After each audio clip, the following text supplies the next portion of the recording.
தமிழ் சினிமால 70s 80sல ஹிட்டான படங்களை இப்போ ரீமேக் பண்ணிட்டு இருக்காங்க. அந்த மாதிரி சூப்பர் ஸ்டாரோட பில்லா, தில்லுமுல்லு, மாப்பிள்ளைன்னு பல படங்களை ஆல்ரெடி ரீமேக் பண்ணிருக்க இந்த நேரத்துல படத்தோட டைட்டில்ஸ கூட ரீயூஸ் பண்ணிட்டு இருக்காங்க.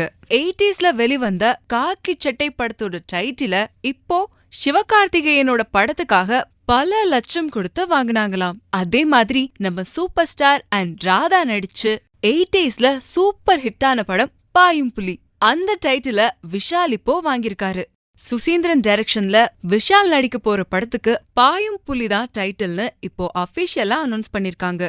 ஆல்ரெடி சிம்பு தேவன் டைரக்ஷன்ல விஜய், ஹன்சிகா, ஸ்ருதிஹாசன் நடிச்சிட்டு இருக்க படத்துக்கு புலின்னு டைட்டில் வச்சிருக்காங்க. இதே நேரத்துல வடிவேல் ஹீரோவா நடிக்கிற படத்துக்கு எலின்னு டைட்டில் வச்சிருக்கதும் குறிப்பிடத்தக்கது. விஷாலோட பாயும் புலியும் விஜயோட புலியும் மோத போகுதா இல்லையாங்கிறது ரிலீஸ் டேட் அனௌன்ஸ் பண்ணும்போதுதான் தெரியும்.